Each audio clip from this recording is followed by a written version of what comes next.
Xerox प्रत पुराव्यात ग्राह्य धरता येणार नाही. मूळ दस्तऐवज सापडलेला नाही. पुरेसे कारण नाही. दावा फेटाळला. झेरॉक्स कॉपीवरून मेहरबान कोर्टात दावा दाखल करता येतो का?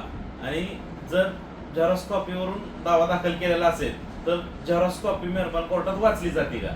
याबाबत आपण काय सांगू शकतो? दिवाणी न्यायालयामध्ये आपण एखादा दावा दाखल करतो, एखादा अर्ज दाखल करतो किंवा अपील दाखल करतो, तर ते या गोष्टी दाखल करीत असताना एखाद्या दस्ताबाबत जर आपण दाखल करत असेल, एखादा दस्त, एखादा कागद जर पुरावा म्हणून दाखल करत असेल, परंतु तो कागद जर झेरॉक्स प्रतीत असेल, त्याची मूळ प्रत किंवा मूळ दस्त उपलब्ध नसेल, तर अशा परिस्थितीमध्ये तो कागद पुराव्यामध्ये कसा वाचला जाईल अथवा तो कागद खरा असल्याबाबतचं किंवा त्या कागदाला चॅलेंज करण्याबाबत आपण काय करू शकतो किंवा काय केलं पाहिजे याबाबतची माहिती आजच्या व्हिडिओच्या माध्यमातून जाणून घेणार आहोत. मित्रांनो, कोर्ट कचेरी या युट्यूब चॅनलला जर अद्याप आपण सबस्क्राईब केलं नसेल तर सबस्क्राईब करा.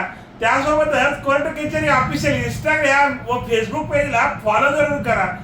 दिवाणी न्यायालयामध्ये एखादा कागद दाखल करीत असताना कोणत्याही कोर्टामध्ये एखादा कागद दाखल करीत असताना त्या कागदाची सही शिक्क्याची प्रत असणं अथवा मूळ प्रत असणं ही बंधनकारक आहे किंवा असणं गरजेचं आहे, जेणेकरून तो कागद सिद्ध करण्यासाठी आपल्याला वेगळा पुरावा द्यावा लागणार नाही किंवा तो कागद खरा असल्याबाबत किंवा त्या कागदाच्या म्हणजे कागदाच्या सत्यतेबाबत सिद्ध करण्यासाठी आपल्याला अडचण येणार नाही.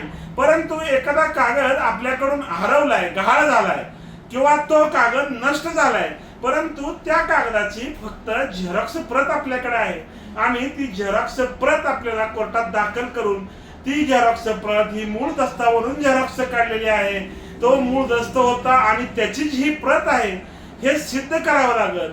हे सिद्ध करण्यासाठी तो मूळ कागद कुठे गेला, त्या मूळ कागदाचं काय झालं किंवा त्या मूळ कागदाचा तो डिस्ट्रॉय झाला किंवा तो मूळ वाद संपला किंवा तो मूळ वाद हरवला, म्हणजे जे बी काही आपण कारण देणार आहे त्या केसमध्ये त्याबाबत आपल्याला आधी हे करावं लागेल, सत्यता पडताळावी लागेल. मग त्याबाबत सांगावं लागेल की त्याबाबत आता समजा एक उदाहरण घेतलं आपण की एखादा कागद गहाळ झाला म्हणलं, तर तो कागद गहाळ झाल्याबाबतची आपण रितसर पोलीस स्टेशनला तक्रार दिलेली, मिसिंग कंप्लेंट असली पाहिजे.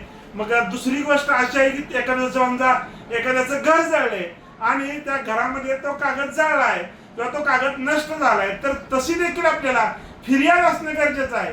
म्हणजे एखादा कागद झेरॉक्स आहे परंतु तो ओरिजिनल वरून झेरॉक्स काढलेला आहे आणि हे आपल्याला सिद्ध करण्यासाठी तो कागद ओरिजिनल कागद कुठे गेला किंवा ओरिजिनल कागदाची मूळ कागदाची जी काही लागलेली विल्हेवाट असेल किंवा जे काही झालं असेल ते सिद्ध करण्यासाठी आपल्याला योग्य तो पुरावा द्यावा लागेल. तर त्या झेरॉक्स वरून आपल्याला मूळ कागदाबाबतचा म्हणजे हे दाखल करावं लागेल. आपण याबाबत चर्चा केली. तर माननीय सुप्रीम कोर्टामध्ये एक केस होती आणि त्या केसचा निकाल की बाबा त्या केसचं नाव आपण जाणून घेऊया. काय थारेमल पितांबरन व इतर विरुद्ध कृष्णन व इतर या केसमध्ये असं सांगितलंय की बाबा तो नुसत्या झेरॉक्स वरती हे करता येणार नाही, पुराव्यात वाचता येणार नाही किंवा नुसत्या झेरॉक्स वरती निकाल देता येणार नाही म्हणून सदर केस डिसमिस केली आहे. परंतु जर ओरिजिनल कुठे गेला किंवा ओरिजिनल दस्त का त्या ओरिजिनल दस्ताबाबत जर त्याचं काय रिझन असेल, सत्यता असेल, तर त्याचा आपल्या तो जर आपण प्रूव्ह करू शकत असेल, पुरावा देऊ शकत असेल, तर एक्सेप्शनल केसेसमध्ये आपल्याला तो झेरॉक्स पुराव्यामध्ये वाचता येईल किंवा त्या झेरॉक्स वरती ती केस पुढे चालेल किंवा दाखल करता येईल असं सांगितलेलं आहे. मित्रांनो, तर अशाच प्रकारची नवनवीन कायदेविषयक माहिती जाणून घेण्यासाठी अद्याप जर तुम्ही आमच्या कोर्ट कचेरी या युट्यूब चॅनलला सबस्क्राईब केलं नसेल तर सबस्क्राईब करा. त्यासोबतच कोर्ट कचेरी ऑफिशियल इंस्टाग्राम व फेसबुक पेजला फॉलो जरूर करा. धन्यवाद.